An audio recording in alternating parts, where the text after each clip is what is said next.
द्वार के छकाई ले जा पहिले छुटैया रे दुलरुआ भैया तब जइहा को हबर अपन हे दुलरुआ भैया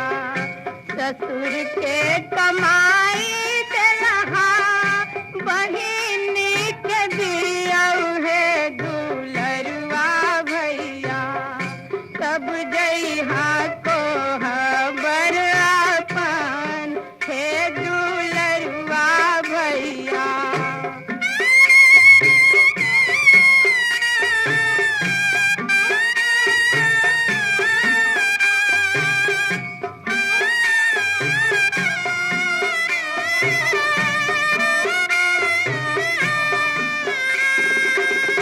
काला के कमाई देलहा बहिनी के दिया हे दुलरुआ भैया तब जई